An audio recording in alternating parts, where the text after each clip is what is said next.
While the opposition Nevis Reformation Party is not opposed to the new integrity in public life legislation being enforced, where public officials are required to make declarations of their assets, First Vice Chairman of the party, Dr. Kelvin Daly, says the process is incomplete.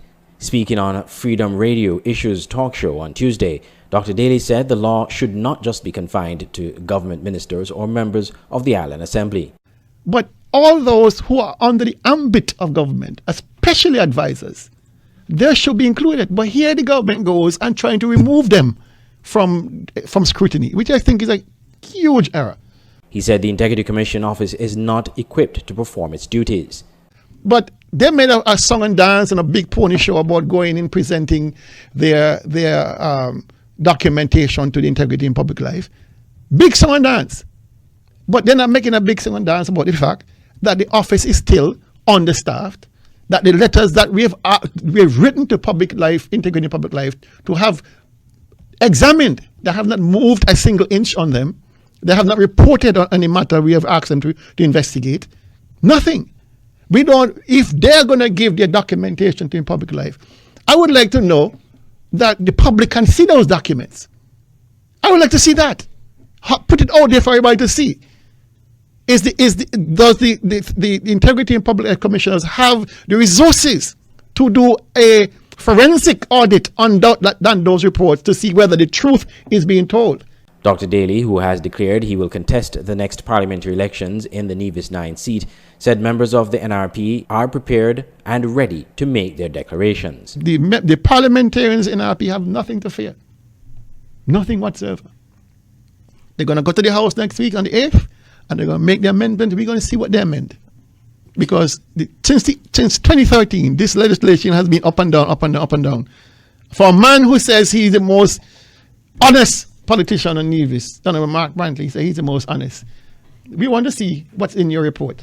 Last week, Premier Mark Brantley disclosed in a WinFM interview that the members of the Nevis Island administration made their filings on Friday, and it's a promise kept. Appointed to the Integrity Commission for the Island of Nevis are Mr. Ricardo V. Keynes, Attorney at Law, Chairman of the Commission, Mr. Sidney Newton, Banker and Commissioner, and Mr. Alfred Tyrrell, Commissioner. The Integrity in Public Life Ordinance No. 2 of 2013 established the Integrity Commission to make provisions for a code of conduct to obtain declarations of the assets, liabilities, income, and interest in relation to property of persons in public life for the offences and abuse of office, and to provide for related or incidental matters. The Federation has another Integrity in Public Life Commission assigned to govern the conduct of public officials and to require the declaration of the assets. Andre Huey, SKN Newsline.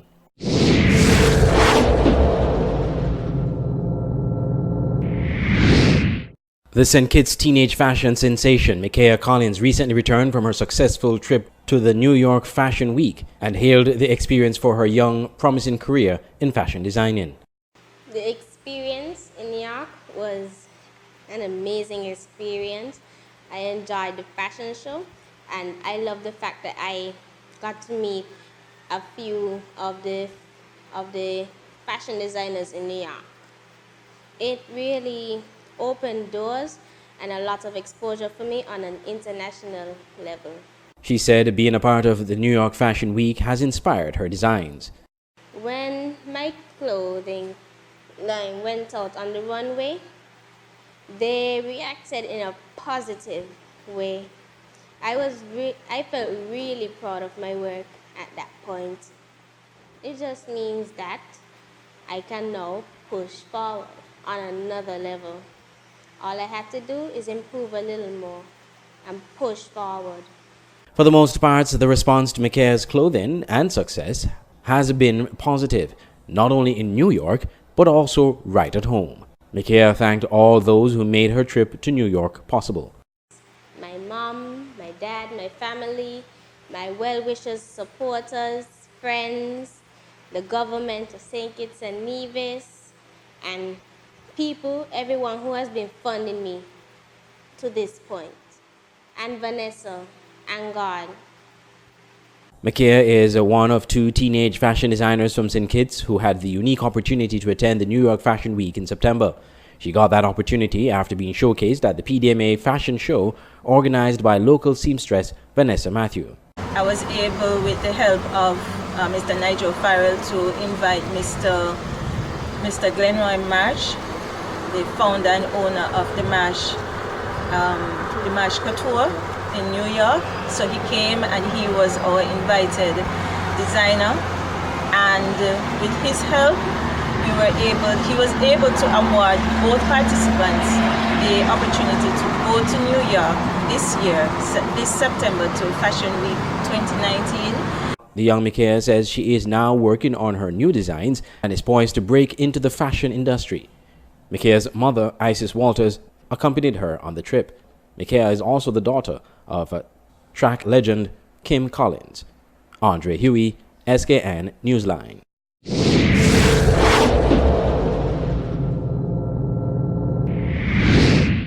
Former Prime Minister and leader of the parliamentary opposition in the St. Kitts and Nevis National Assembly, Dr. Denzil Douglas, has labelled false an accusation attributed to Prime Minister Dr. Timothy Harris.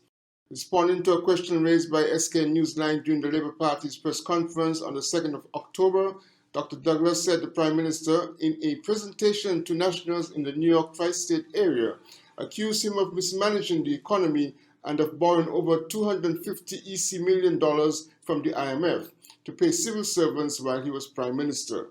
Douglas said that the Prime Minister was deliberately false with his statement. And why it is so blatantly a lie is that Dr. Harris was part of the government when the decision was taken by the administration to seek support from the IMF as we structured the economy along a plan that was framed internally in the Ministry of Finance by our finance officers, led, of course, by the Financial Secretary. Dr. Harris knows that the amount that was provided by the IMF in the facility of about 87 million US dollars, which was an SPA, special agreement that was made between the government of St. Kitts and Nevis and the International Monetary Fund. Dr. Harris, who claims to be an accountant and maybe does some economics, knows that nowhere in any article, any law, any rule or regulation established by the IMF for such financial support, it could never be used to pay civil servants. So to blatantly lie to the people of this country and basically bring the IMF into disrepute and bringing the IMF into our local political debates is a clear indication that Harris is clutching at straws. According to Dr. Douglas, Prime Minister Harris brought the IMF into disrepute. A call yesterday from someone high in the IMF and wanted to know if they were reading different documents than were presented, than those which were presented to the government of St. Kitts and Nevis back in 2011. In fact, Dr. Harris should be ashamed to speak of the IMF. Over almost 18 months after the IMF had assessed our economy, we still cannot get the IMF report of last year. Still cannot get it. And so to involve in his political debates, clutching at straws, making reference to the IMF, we borrowing $250 million from the IMF to pay public servants. Absolute nonsense. Dr. Douglas, leader of the opposition, St. Kitts and Nevis Labour Party, speaking at a press conference. Glenn Bad for SKN Newsline.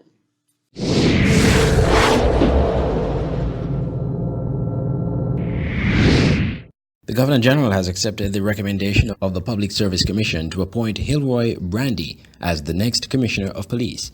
According to a press release from the Royal St. Christopher and Nevis Police Force, The appointment took effect from June 1st, 2019.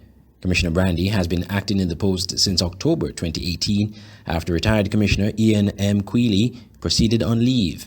However, earlier this year, Mr. Quealy left the force to become the first ambassador of the Organization of Eastern Caribbean States, OACS, to the Kingdom of Morocco. The press release stated that Commissioner Brandy leads the organization on a strong foundation of knowledge built on 38 years of experience in safety and security.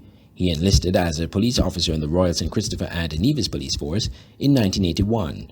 As a young officer, Brandy was first posted at Beat and Patrol in Bastyr. He also worked for some time in the Special Services Unit, SSU, Court and Process in Investigation Department, CID, which he eventually headed. For 10 years, while at CID, he had also been working in the Financial Investigation Unit. This led to his development as a skilled investigator. In 2010, Commissioner Brandy became the divisional commander responsible for Division C. From there, he was appointed Deputy Commissioner in 2016. Commissioner Brandy has also had extensive training in numerous security-related areas, both regionally and internationally. In the statement, Commissioner Brandy said, quote, "I am humbled by this move of confidence in me to lead such a noble organization. Policing has been my life. I want to assure the people of St. Kitts and Nevis that I have committed to serving my country. The safety and security of all citizens and residents is paramount for our nation to thrive, and I will work to ensure that everyone can operate daily with a peace of mind." End quote. He thanked all the persons who supported him over the years and encouraged him through good times and the not-so-good times. He added that he appreciated the commitment of the men and women in the organization who have been working tirelessly to meet the objectives of the policing plan. Commissioner Brandy noted that his management team, the High Command, had also been instrumental in helping him to move the peace process forward and overseeing the operations of the force. Andre Huey, SKN Newsline.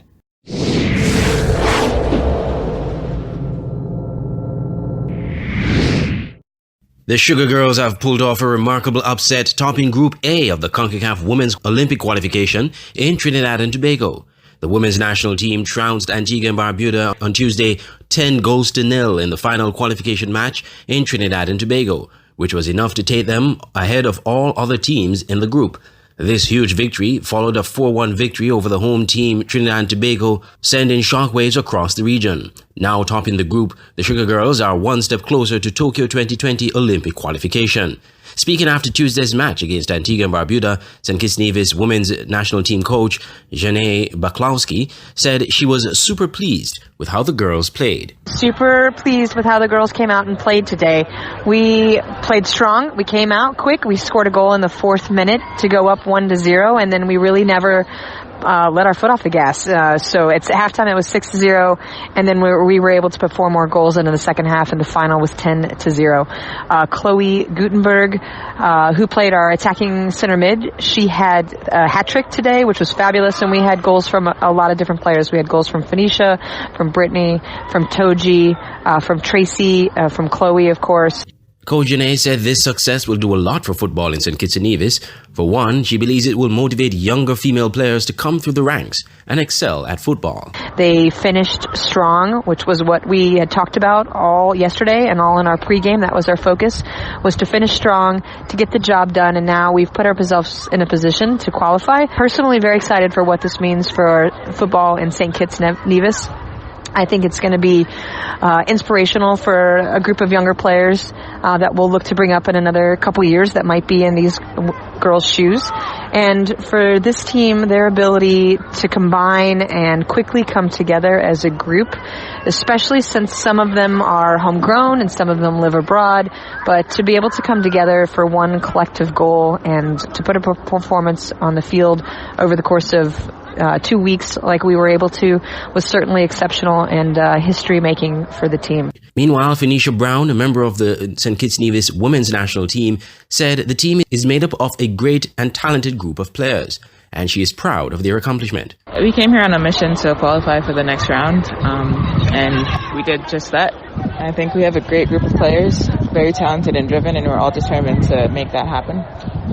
And I think with our coaching staff, they prepared us so well for every game. They spent hours scouting the other teams and making sure we put the best team out for every game. So yeah, I'm just very proud of the team and proud of the coaching staff. We've come a long way from other tournaments we've been in, and I think we just represented the country really well. So yeah, we're all excited for the next round. The Sugar Girls registered 3 big wins and drew one of their matches in this round of the competition, conceding only 3 goals and scoring 20. In addition to the 2 recent victories over Antigua and Barbuda and Trinidad and Tobago, the Sugar Girls defeated Aruba 6-1 and drew 0-0 with the Dominican Republic.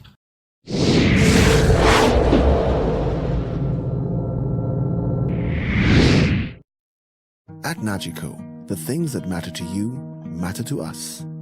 Like knowing you're covered when your house gets flooded, getting your settlements quickly and fairly when a fire hits your home, and making sure your business can keep going even after an accident happens on site. At Nagico, we're about much more than just insurance. We're about the big things and the small things that mean everything. You care about what goes on your skin. You care about the ingredients, organic and natural products. We have Rituals brand, Victoria's Secret, and much more. Discover the collection of prestige natural beauty. There are too many chemicals. Time to change. Go to Lucky's Duty Free at King's Pavilion Hotel on Bay Road, Bastia. Treat yourself as a princess. Also, Bath and Body Works coming soon. Check us out on Facebook. Open hours are from 8 a.m. to 7 p.m. Give us a call, 466-7059. Lucky's Duty Free. Now you can have SKN Newsline on the go. Introducing SKN Newsline Android mobile app. Search SKN Newsline in the Google Play Store. Download the app free and stay up to date with TV news in St. Kitts and Nevis in the palm of your hands. With this app, you can watch your news reports, watch our live news feed on SKN Newsline TV, engage with us and other app users in the chat room, look at our special features, send us news tips, and call us directly. It's news on the go. The SKN Newsline Android mobile app. Download it free today. Banners, commercial signs, decal printing, canvas prints, license plates, posters. We at Multigraphics are dedicated to providing quality products and service to our customers. Our team takes pride in the craftsmanship and is passionate about its work.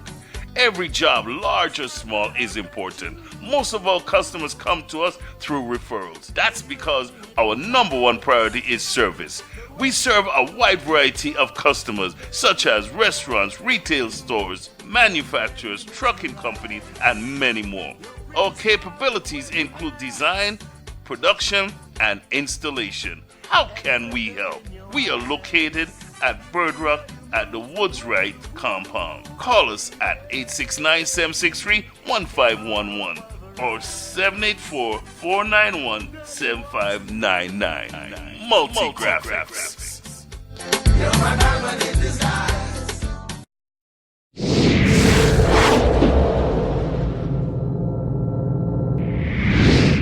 On Friday, October 11th, 2019, Brandon Lee Wells of Buckley's Estate and Travian Liddy of St. Johnson's Village were both convicted for the death of 17-year-old Leanna Napoleon. Wells, Leanna's brother, and his friend Liddy had previously been charged for the incident which occurred between May 8th and June 14th, 2017. On Friday, the jury returned unanimous guilty verdicts for the offenses of murder and attempting to pervert the natural course of justice for 21-year-old Wells. The jury returned a unanimous guilty verdict for the 20-year-old Liddy for the offense of attempting to pervert the natural course of justice and an 11-1 guilty verdict for the offense of murder. The Director of Public Prosecutions, DPP, has indicated to the court that he intends to make an application for the death penalty for both accused persons. The judge ordered a social inquiry report and psychiatric report be completed in preparation for sentencing. Both Wells and Liddy have been remanded at Her Majesty's Prison. On June 24, 2019, 27-year-old Ivan Philip of Legrete pleaded guilty to the offense of being an accessory after the fact to murder. On September 24, 2019, he was sentenced to 5 years and 9 months in prison, commencing from that day.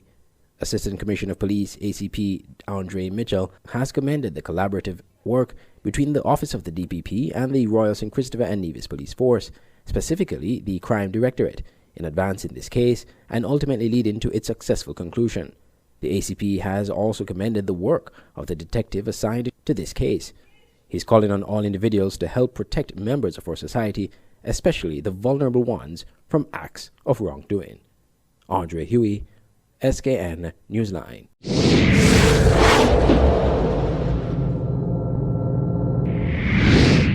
The Passport Office in the Ministry of National Security is denying reports that some 105 new St. Kitts and Nevis passports were confiscated in St. Martin recently.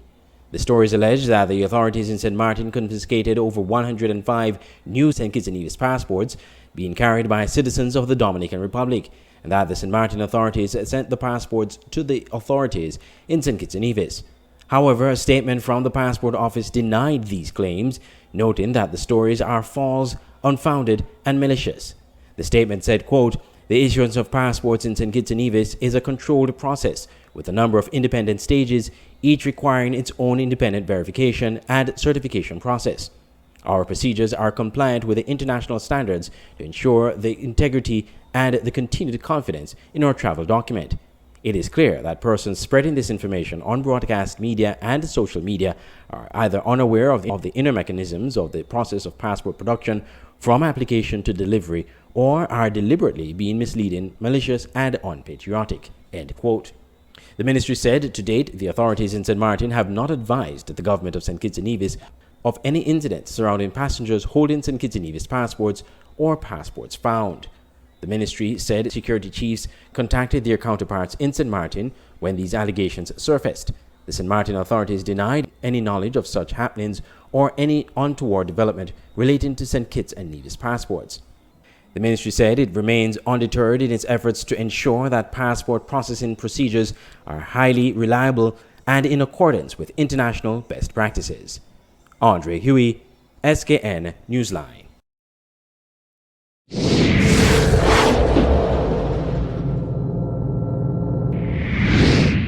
St. Kitts and Nevis and the Republic of China on Taiwan on Wednesday reaffirmed their continued commitment to each other through friendly diplomatic relations. Both Prime Minister Dr. Timothy Harris and Taiwanese Ambassador to St. Kitts and Nevis, Tom Lee, echoed such sentiments at the ceremony marking the 108th anniversary of Taiwan's National Day at the St. Kitts Marriott Resort. Ambassador Lee said 2019 was a very busy year for the embassy, with state visits by leaders of both countries. He said the embassy and technical mission will benefit from fruits of cooperation with St. Kitts and Nevis. This year, our embassy has worked with St. Kitts and Nevis government and launched several new projects for the benefit of the people of St. Kitts and Nevis, such as the Oro Bay Road Project, Penis Beach Project in Nevis, CCTV Phase 2 Project, and the Police Vehicles Project. Our technical mission also continues to help the Ministry of Agriculture and the farmers here fight against global warming. Our Land Administration Information System project is also progressing very well. In health, we continue to raise awareness on chronic kidney disease and strengthen your capacity in this area.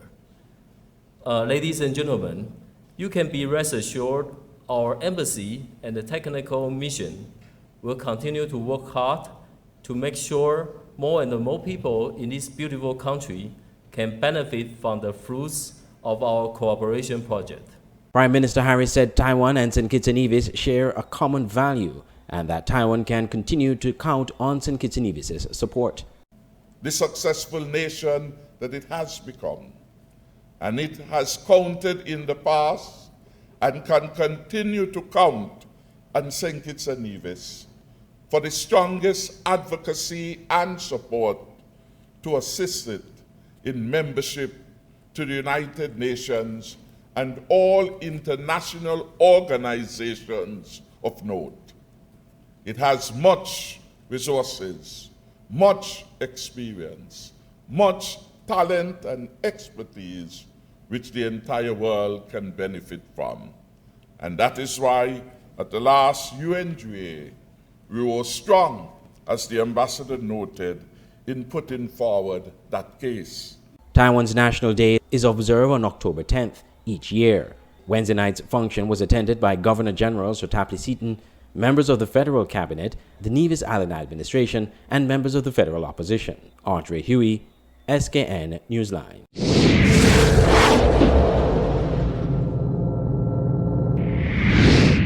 SKN Newsline director Andrea Huey is among 4 professional journalists from around the world selected to participate in a journalism fellowship in Japan from October 20th to the 31st. 4 senior journalists from the Caribbean and Pacific and 2 students from Tokyo area universities have been selected as APEC Japan Journalism Fellows for 2019. The Association for Promotion of International Cooperation, APEC, a Tokyo-based private foundation that nurtures relations between Japan and nations of Oceania and the Caribbean, sponsors the annual Journalism Fellowship Program, which is now in its 5th year. Speaking from Tokyo, Japan, Mr. Huey said he was thrilled to be part of this year's fellowship. I'm very pleased to have this opportunity. I applied to the program early in the year. I was made aware of it by the Japanese embassy.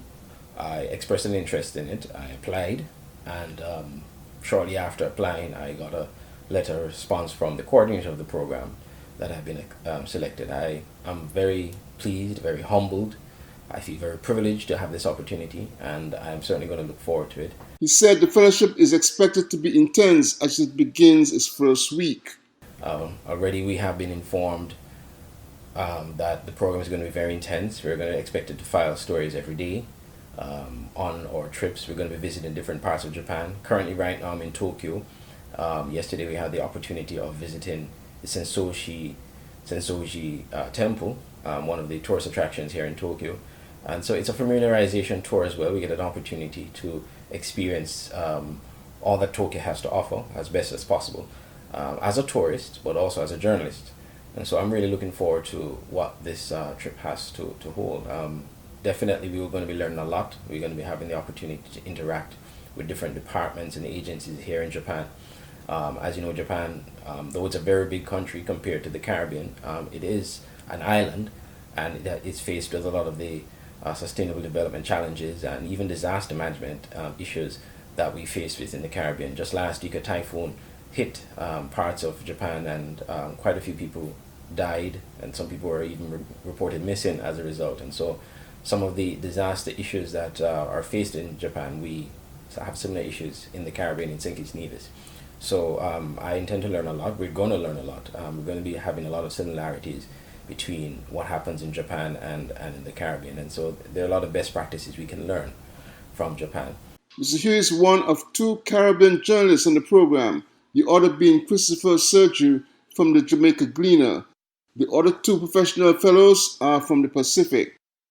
Peter Sato, president of APEC, said this year's cohort is the most senior group in the last 5 years to be on the fellowship. The APEC Japan Journalism Fellowship is unique among such programs in that it also requires participants to write daily stories and then share them with other fellows as a learning experience. The fellowship project coordinator is Floyd K. Takeuchi, a veteran American journalist and media executive who has more than 40 years of experience working in Hawaii, the Pacific Islands, and Japan.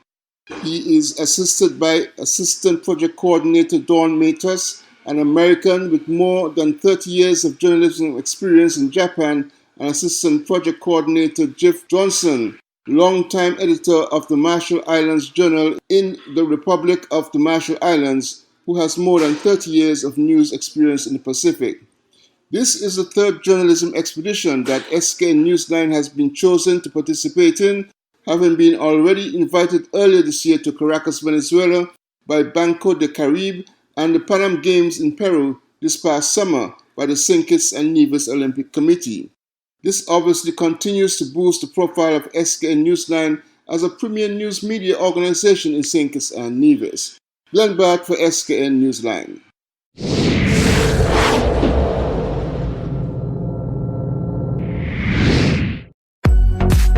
For all your printing needs at top-notch quality, go to Digital Print Plus, located on Princess Street, Bastyr, St. Kitts. At Digital Print Plus, you get the best in business cards, letterheads, envelopes, wristbands, tent cards, rack cards, flyers, brochures, logo designs, posters, photos, architectural designs, 3D renderings, and so much more. Digital Print Plus gives you the best quality at competitive prices. Contact us at 767-7468 or email digitalprintskn@gmail.com or follow us on Facebook at digitalprintskn. Digital Print Plus, for all your printing needs at the best quality. Online radio has never been this great. It's Voice of the Caribbean Radio at voiceofthecaribbean.net. Tune in for Caribbean music and programs, news, sports, entertainment, vibrant discussions, and much more.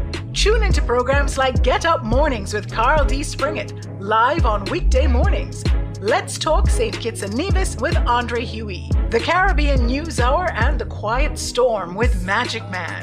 Tune into great music to inspire you each day, only on Voice of the Caribbean Radio at www.voiceofthecaribbean.net or on our Android mobile app in the Google Play Store. Just search Voice of the Caribbean. We're also on TuneIn Radio. Voice of the Caribbean Radio, reaching the Caribbean and beyond. Check our website for program listings. Why read the news when you can watch it? Introducing SKN Newsline, the Federation's only online TV news platform. SKN Newsline is an online TV news platform covering news in St. Kitts and Nevis. You can watch SKN Newsline on our website, www.sknnewsline.com, or Facebook page at www.fb.com/SKN Newsline. SKN Newsline, your world, your news.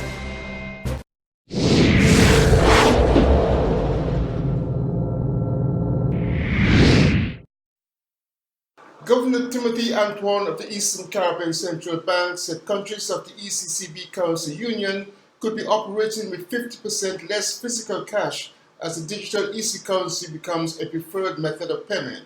According to Antoine, the financial landscape of the Eastern Caribbean Currency Union will involve multiple payment methods that will improve the ease of doing business. At this moment, looking out 5 years from now, 2025 thereabouts, we see a reduction in cash by about 50%. Certainly that is our aspiration.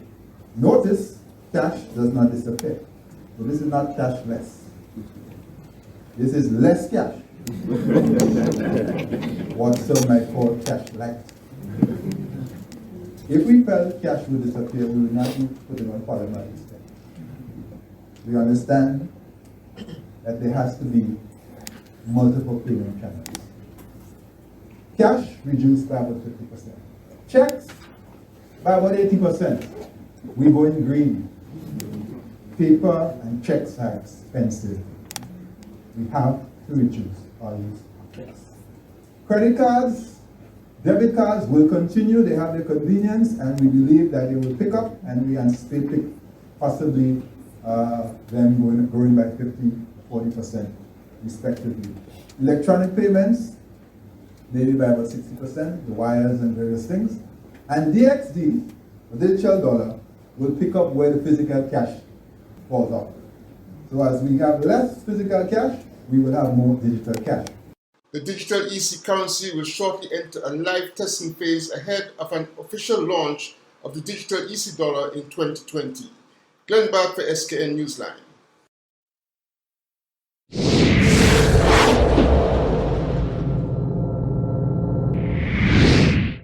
A top immigration official told SKN Newsline that the Immigration Department is treating the recent 2 landings of migrants, mainly Haitians, as cases involving human trafficking.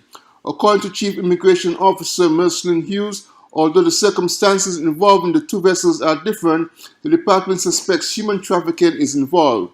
In an interview with SKN Newsline, Chief Immigration Officer Hughes said at least in 1 case, any charges involved might have to be laid in the country of origin, and that other countries have to be involved in the investigation.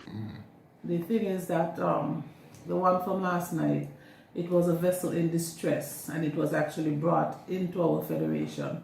So charges that can be laid will have to be laid by the country that it left from, which is the last port of call that they claim is Dominica. Because it was not voluntarily, they did not voluntarily come into our waters. They were brought into our waters by the French police, who said that they found the vessel in distress. Was that the case with the first one? Well, the first one, we were told that they were actually dropped off, and the captain would have left with the boat. So that would have been a different one.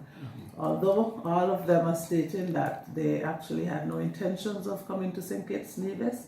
The one on Sunday said that they were going into St. Martin, and the one from last night claimed that they were heading to St. Thomas. All of these has to be investigated, and it is not a St. Kitts and Nevis matter. Dominica will have to be involved, and other countries coming down the chain. So we have to work together and come up with a solution, because it is posing to be a problem.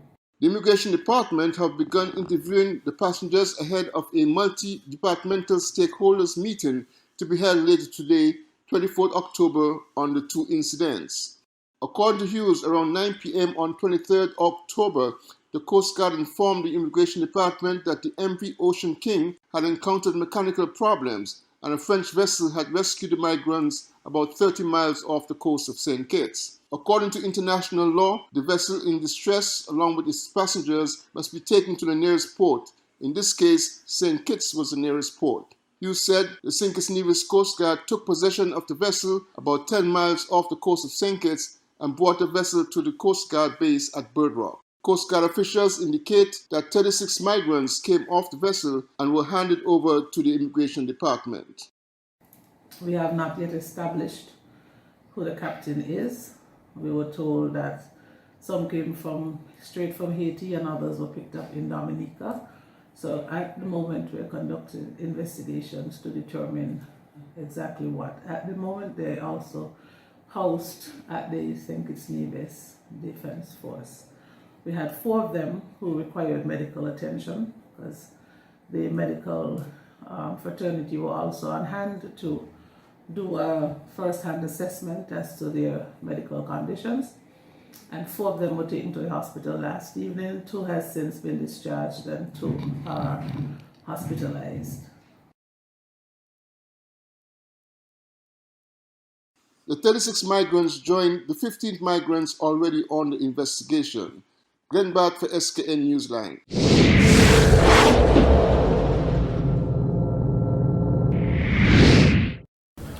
I'm at the Techno Temporary Housing Complex in Kumamoto Prefecture in Japan. This is one of the temporary houses that housed at one point some of the victims of the Kumamoto earthquakes back in April 2016.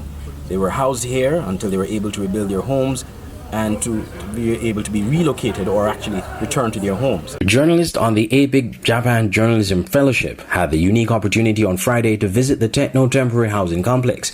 It was designed to house persons left homeless by 2 earthquakes that rocked Kumamoto Prefecture in 2016. A total of 669 temporary houses were made available for Mishiki Town residents. 516 are located at the housing complex we visited. Mr. Jun Ishibashi of Mishiki Town's Life Rebuilding Assistance Program Division said the complex has 7 shops, including a supermarket, hair salon and barbershop, a confectionery and a chiropractor. The authorities learned from past disasters, including the 2011 earthquake and tsunami in Japan's northeast, and this time created an ideal housing layout in the complex to ensure ample space for residents. 2 houses or 3 houses, they are not the like attached long block. The gap in between them. So it used to be 4 meter. Now it's there's a wider sort of street or the gap area of 5.5 meter. And in between these buildings, we have some wooden benches. We laid them so as to avoid sort of dense density. As people rebuild their homes, they are relocating and moving out of the temporary houses. Mr. Ishibashi said that as of September, only 495 persons occupied 215 homes, a 42% occupancy rate. The complex also features 3 model homes for permanent replacement housing. Each cost 10 million yen, or about $92,000 to construct. The cost does not include the landscaping and fencing, just the house structure, inclusive of air conditioning. However, these houses are built to meet Japan's highest standards for earthquake resistance. Disaster victims are responsible for rebuilding their homes, but get a subsidy of 1 million yen from the central government. So you should, normally you get, that's a sort of uniform, say, amount, you get 1 million, 1 million yen. And after that, in addition, say whether it's going to be collective housing, or you're going to rebuild the house that you used to live in, or repair. So depending on that, and then you get subsidy. And that's also from the central government. You can apply for subsidy. And from prefecture, say that new house is built, and when they move, so all the cost for moving is funded. So it's again the flat rate of 100,000 yen. Also, that's provided to everyone who's moving out of temporary housing. The model houses on display were quite impressive, and they certainly provide a well-needed buffer to disaster victims as they rebuild their homes and their lives. Coming to you from the Kumamoto Prefecture in Japan, I'm Andre Huey for SKN Newsline.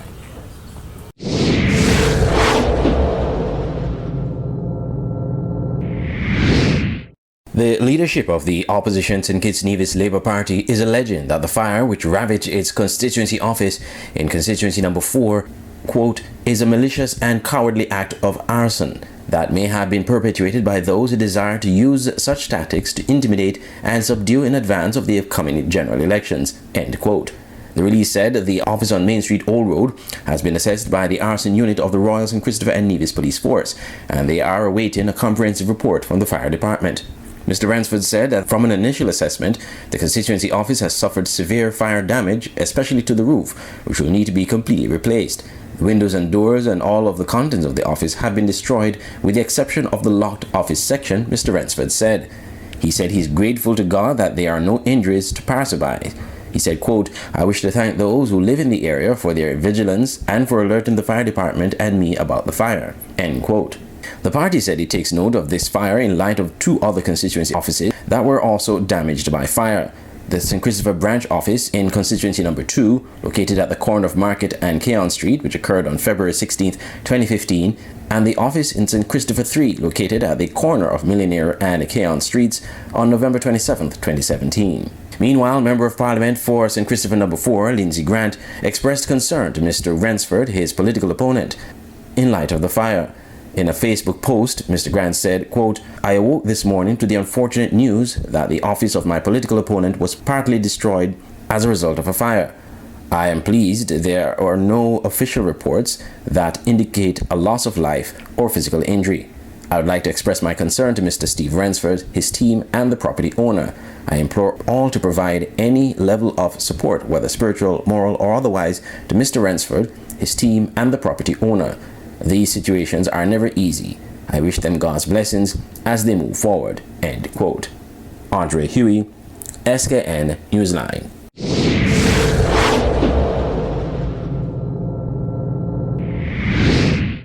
Tourism officials report that currently St. Kitts has some of the lowest airfares from North American airlines as the destination promotes its Visit St. Kitts for travelers out of the United States of America and Canada. According to information coming out of the Ministry of Tourism, St. Kitts has the least expensive fares as compared to other destinations on its comparative set over Thanksgiving and are highly competitive over Christmas. The Ministry of Tourism informs that some hotels are offering discounted or free room nights for hotel stays. Other tourism services also are offering discounts on their products and services. Tourism Minister Lindsey Grant is quoted as saying, quote, "I could not be more pleased to see lower airfares and increased airlift to our shows from our North American airline partners that complements the offer from our participating hotels to help us to continue our momentum of growth in the tourism sector," end quote. The Ministry of Tourism and the Tourism Authority recently completed a promotional tour of cities in North America. Glenn Back for SKN Newsline.